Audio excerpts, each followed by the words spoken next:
Continuing to discuss the protests that have taken place here for the past 11 days to demand justice in the police killing of unarmed teenager Michael Brown.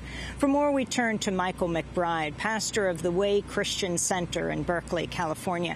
He's been here in Ferguson working with young people as a peacekeeper, supporting their acts of civil disobedience.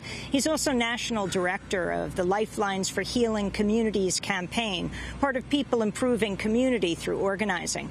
The group is known as PICO, and it's the largest faith-based network of community organizing in the country. Michael McBride, welcome to Democracy Now! Why did you come to Ferguson? Well, certainly our challenge sitting at home, watching all of the violence that had taken place, the killing of Mike Brown.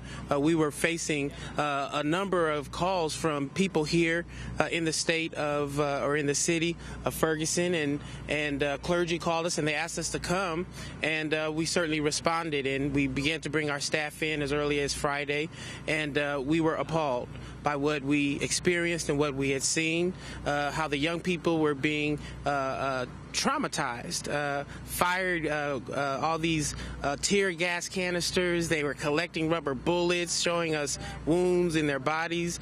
Some of our staff were on the front lines, and they were saying that the soldiers were throwing these tear gas canisters without warning. It's all just been a travesty, a very egregious, what I call evil that we've witnessed these last 11 days, and we could not sit on the sideline, and we had to come to Ferguson to make every effort to try and help support, but also bring a moral imperative to end what we believe is an over-aggressive policing of a group of people who have already been traumatized by the death of Mike Brown.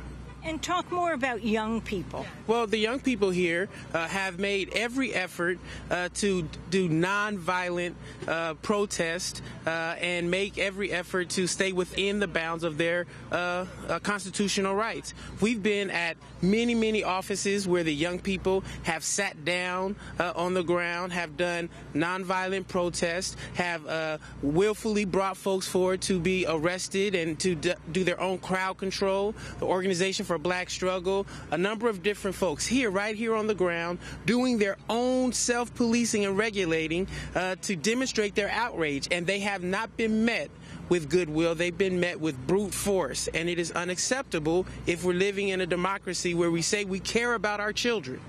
Talk about the demands. Well, the demands that have been placed through the Organization for Black Struggle and other allies, they want the immediate firing of the police chief. Certainly we want an indictment of this officer. They're asking for the governor to appoint a special prosecutor.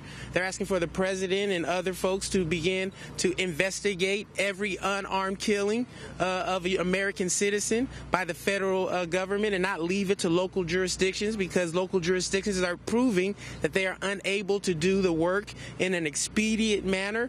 They have a number of demands that are very powerful, some of which is the demilitarizing of the police force. Standing behind me is a Humvee that I've only seen in the movies. And I'm a citizen of this country. I pay taxes. I teach our kids to be nonviolent, and yet they are met with soldiers running up and down the street because they're protesting. We raise the kids to be Martin Luther King. We show them all of the videos of the civil rights movement, and they are practicing the legacy of civil rights and resistance in this country, and they are being met with tactics that are only shown on TV in other countries who are struggling to become a democracy. It is outrageous, and the president should be ashamed it's happening on his watch. Eric Holder should be ashamed it's happening on his watch. This governor should be ashamed it's happening on his watch. This mayor should be ashamed it's happening on his watch. Every adult in this country should be ashamed that African American children are being terrorized by adults in the United States of America that claims to be the land of the free and the home of the brave. What do you make of Attorney General Eric Holder coming here today to Ferguson? I'm glad he's coming, but I'm more interested in what he's going to do when he comes. All right? We work with the Department of Justice. We work with a number of them regularly to talk about community building, to talk about a number of different things. So I'm glad he's coming, but he needs to come with an indictment. He needs to come with an investigation of this police department. The young people tell us that for most of their lives, they have been racially profiled in this community. The adults tell us for decades they have been terrorized in this community. So this is just not a singular incident, according to the residents who live here in this area. Just yesterday, a mentally ill African-American man was killed in St. Louis with a knife in his hand. Now, you would think that given all that's happening, that why won't they shoot the folk in the legs? What is the excessive force? What are the kill shots about?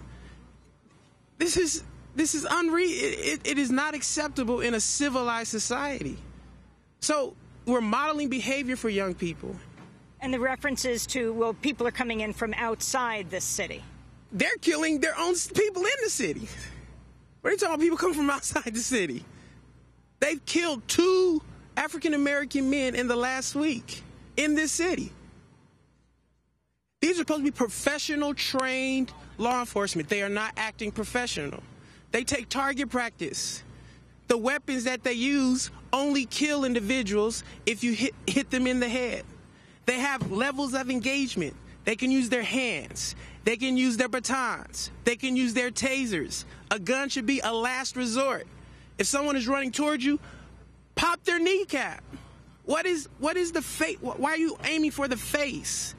It is an irrational fear of black men. And if you're that scared of black men, you should not police black communities.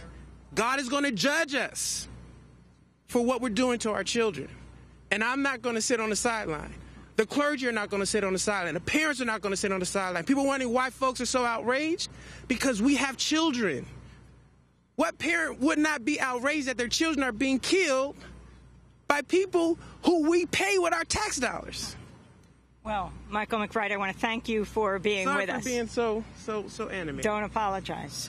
Michael McBride, pastor of the Way Christian Center in Berkeley, California, national director of the Lifelines for Healing Communities campaign, part of People Improving Community through Organizing.